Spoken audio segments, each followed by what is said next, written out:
Hi friends, అందరూ ఎలా ఉన్నారు? అందరూ బాగుండాలి మనస్ఫూర్తిగా కోరుకుంటున్నాను. Welcome back to my channel Harsha Joshi SR official. ఈరోజు మనం చికెన్ గిజార్డ్ని ఫ్రై చేసుకుందాము. అది ఎలా చేయాలో చూసేద్దాం రండి.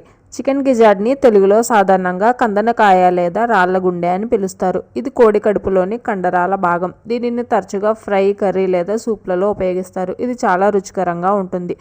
మీ ప్రాంతంలో దీనిని ఏమని పిలుస్తారో నాకు చెప్పండి.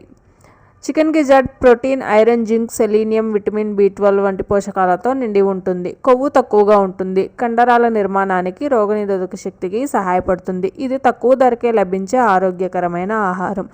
మొదటగా నేను ఒక ప్యాన్ తీసుకొని అందులో ఆయిల్ పోసుకొని ఆయిల్ వేడెక్కిన తర్వాత ఆనియన్, పచ్చిమిర్చిని వేసి ఫ్రై అయితే చేసుకున్నాను. ఆనియన్, పచ్చిమిర్చి ఫ్రై అయిన తర్వాత అల్లం వెల్లుల్లి పేస్ట్ కూడా వేసుకున్నాను. అల్లం వెల్లుల్లి పేస్ట్ కూడా గోల్డెన్ బ్రౌన్ కలర్లోకి వచ్చేంత వరకు ఫ్రై చేసుకోవాలి. ఇప్పుడు మనం ఏదైతే రాళ్ళ గుండెని తీసుకున్నామో దీనిని మనం శుభ్రంగా కడిగి ఇందులో వేసేసుకుందాము.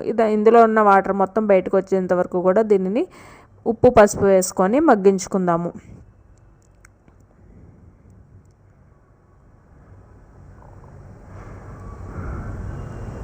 అండ్ మీలో ఎంతమందికి రాళ్ళగుండ ఫ్రై అంటే ఇష్టమో కాదో కమెంట్ అయితే చేయండి. ఖచ్చితంగా మీరు కనుక ఈ వీడియో చూస్తే ఏదో ఒక కమెంట్ చేయండి. ప్లీజ్ నాకు సపోర్ట్ చేయండి.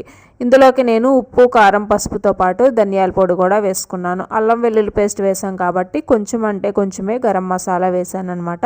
ఇంకెక్కువగా ఇంకేం మసాలాలు అయితే ఏం వేయలేదు. ఇంకా దీన్ని ఒకేసారి ఇంకా కారంతో పాటే ఇంకా మగ్గించేసుకుందాము. ఇందులో ఉన్న వాటర్ మొత్తం ఎగిరిపోయి ఇదంతా బాగా ఫ్రై అయ్యేంత వరకు కూడా మనం ఉంచుకుందాము. చిన్న మంట మీద దీన్ని మూత పెట్టుకొని మగ్గించుకుందాము.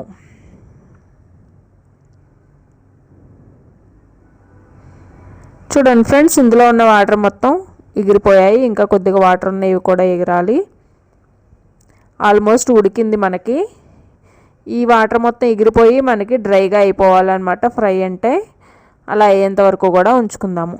చూడండి ఫ్రెండ్స్, ఇలా అయితే అయిపోవాలి. రాళ్ళగుండె ఫ్రై అయితే మనకి రెడీ అయిపోయింది తినడానికి.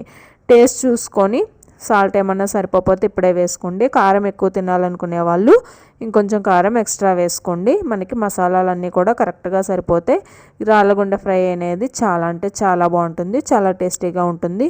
అండ్ ఇందులోకి కొత్తిమీరను కూడా యాడ్ చేసుకుందాము. కొత్తిమీర వేసుకొని ఇంకా దీన్ని అయితే మనం తినడానికి రెడీగా నార్మల్గా అయినా తినొచ్చు, అలాగే రైస్లోకైనా తినొచ్చు.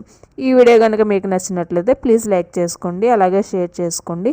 అలాగే నా ఛానల్కి సబ్స్క్రైబ్ చేసుకోండి ఫ్రెండ్స్. పక్కన ఉన్న గంట సింబల్ కూడా ప్రెస్ చేయండి. Thank you.